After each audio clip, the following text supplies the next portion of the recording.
Right మాజీ MLA Vallabhaneni Vamsi episode Posani Krishna Murali అంశం hot చర్చలో ఉన్న సమయంలో మాజీ ఎంపీ గోరంట్ల మాధవ్ తలుపు తట్టారు విజయవాడ పోలీసులు. ఏకంగా అనంతపురం ఆయన ఇంటికి వెళ్లి నోటీసులు ఇచ్చేశారు. మార్చి 5న విచారణకు రావాలని ఆ నోటీసులో పేర్కొన్నారు పోలీసులు. ఇక ఫోక్సో కేసులో బాధితురాలి పేరు వెల్లడించారని మాజీ ఎంపీపై సైబర్ పోలీసులకు నాటి మహిళా కమిషన్ చైర్పర్సన్ వాసిరెడ్డి పద్మ ఫిర్యాదు చేశారు. ఆ ఫిర్యాదుపై కేసు నమోదు చేసిన పోలీసులు ఇప్పుడు యాక్షన్లోకి దిగారు. అయితే పోలీసుల తీరును ఈ మాజీ ఖాకీ తప్పుపట్టారు.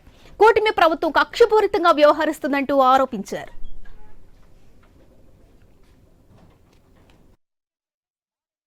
హక్కును రాజ్యాంగం ప్రసాదించింది. అలా రాజ్యాంగం ప్రసాదించిన భావ ప్రకటన స్వేచ్ఛను ఈ రాష్ట్రంలో ఉక్కుపాదంతో ఈ కూటమి ప్రభుత్వం అణచివేస్తుంది అన్నదానికి ఈ కేసులే ప్రత్యక్ష ఉదాహరణగా మనం చెప్పుకోవచ్చు. రాష్ట్రమంతటా కూడా ఒక భయంకరమైన వాతావరణాన్ని, ఈ రాష్ట్రంలో ప్రజాస్వామ్యం లేదు, ప్రతిపక్షం లేదు, ప్రజలను గౌరవించే విధానం కూడా ఈ ప్రభుత్వానికి లేదు.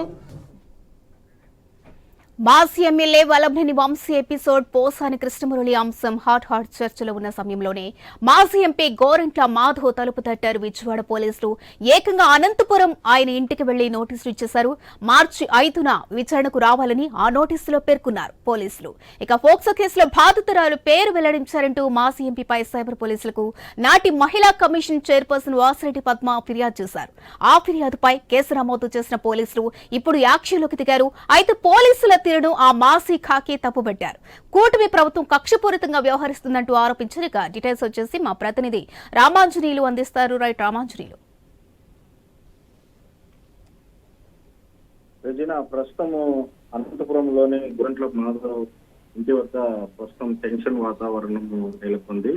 ఏపీలో పోసాని మురళి అరెస్టు జరిగి ఇంకా 24 గంటలు గడవక ముందే వైసీపీలో మరో నేతకు పోలీసులు నోటీసులు ఇచ్చారు. దీంతో ప్రస్తుతం అనంతపురంలో కొంత టెన్షన్ వాతావరణం నెలకొంది. విషయం తెలుసుకున్న వైసీపీ శ్రేణులు ప్రస్తుతం గోరంట్ల మాధవ్ ఇంటి వద్దకు భారీగా చేరుకున్నారు. అయితే అతన్ని అరెస్టు చేస్తారనే ఒక ఉద్దేశంతోనే అందరినీ కూడా ముందుగా పోలీసులు నోటీసులు ఇచ్చేకి వచ్చారన్న విషయం తెలుసుకున్న గోరంట్ల మాధవ్ తన అనుచరులకి, వైసీపీ నేతలకి, మీడియాతో సహా మొత్తం అందరికీ కూడా ఫోన్లు చేసి ఇంటి వద్దకు రావాలని చెప్పేసి ఆయన విజ్ఞప్తి చేయడంతో ప్రస్తుతం గోరంట్ల మాధవ్ ఇంటి వద్ద కొంత ఉద్రిక్తత పరిస్థితి అయితే నెలకొంది. అయితే విజయవాడ నుంచి వచ్చినటువంటి పోలీసులు ప్రస్తుతం గోరంట్ల మాధవ్ కు కేవలం నోటీసులు మాత్రమే ఇచ్చి మార్చి 5వ తారీఖున విచారణకు రావాలని చెప్పేసి పోలీసులు సూచించారు. అయితే నోటీసులు అందుకున్న తర్వాత గోరంట్ల మాధవ్ మీడియాతో మాట్లాడారు.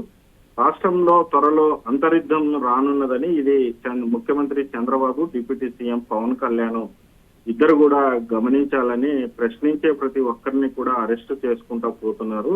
నేను అత్యాచార బాధితుల తరపున మాత్రమే మాట్లాడినానని, ఏమి మాట్లాడినా కేసులు పెడతారు అంటే ప్రజలు హర్షించరు. భవిష్యత్తులో టీడీపీ ప్రభుత్వము, చంద్రబాబు, పవన్ కళ్యాణ్ వీళ్ళందరూ కూడా తీవ్ర పరిణామాలు ఎదుర్కోవాల్సి వస్తుంది. ఒకవేళ పోలీసులు తనను అరెస్ట్ చేసినప్పటికీ కూడా తాను అరెస్ట్ కావడానికి సిద్ధంగా ఉన్నానని, న్యాయపరంగా తాను ఈ కేసుల్ని ఎదుర్కోవడానికి సిద్ధంగానే ఉన్నాను. అయితే తాను ఎప్పుడో ఊహించాను, తన వరకు కూడా పోలీసులు వస్తారన్న ఒక ఉద్దేశం నాకు ఎప్పుడో ఉంది. అయితే ఇవాళ రానే వచ్చారు. కేసులు నేను ఎదుర్కోవడానికి, నేను లీగల్ గా ఫైట్ చేయడానికి నేను సిద్ధంగా ఉన్నానని చెప్పేసి గోరంట్ల మాధవ్ మీడియాతో అన్నారు. అయితే ఒక బాధితులు, అత్యాచారానికి గురైనటువంటి ఒక తల్లి బిడ్డ, ఇద్దరు బాధితులు పేర్లు ఆయన ప్రస్తావించడం వల్ల ఈ కేసులు నమోదయ్యాయి. ఇదే విషయానికి సంబంధించి వైసీపీలో మహిళా చైర్పర్సన్ గా ఉన్నటువంటి వాసిరెడ్డి పద్మ విజయవాడ సైబర్ పోలీసులకు ఆ రోజు ఫిర్యాదు చేశారు. దీంతో మాధవ్ పై 72, 79 పన్స్ కేసుల కింద, సెక్షన్ల కింద కేసులు నమోదు చేశారు.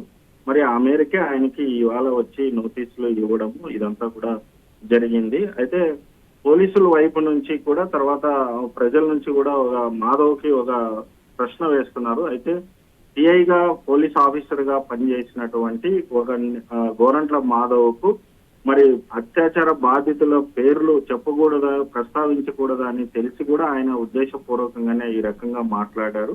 ఇది అత్యాచార బాధితులకి దీనివల్ల కూడా అన్యాయం జరిగింది. దానికోసమే ఇవన్నీ కూడా కేసులు బనాయిస్తున్నారు. మళ్ళీ తప్పు చేసి ఆయన ఈ రకంగా బకాయించడం అనేది మంచి పద్ధతి కాదు అని చెప్పేసి మరోవైపున టీడీపీ నేతలు కూడా ఆయన అంటున్నారు. పోలీసులు కూడా ఇదే విషయాన్ని ప్రస్తావిస్తున్నారు. అయితే ప్రస్తుతం ఆయనకి నోటీసులు ఇచ్చి వెళ్ళినట్టుగా పోలీసులు తెలుస్తుంది. పోలీసులు అయితే మరి ఈ విషయం మీద మాట్లాడడానికి వాళ్ళు అంగీకరించలేదు. ప్రస్తుతం అయితే గోరంట్ల మాధవ్ ఇంటి వద్దనే చాలా వరకు కూడా హడావిడి ఉంది. అయితే అక్కడ ఏదైనా జరగరాంది జరుగుతుందనే ఉద్దేశంతోనే పోలీసులు కూడా కొంత బందోబస్తు అయితే ఏర్పాటు చేశారు. ఆయన నివాసం వద్దనే ఉన్నారు. Regina. Right, thank you Ramanjaneyulu.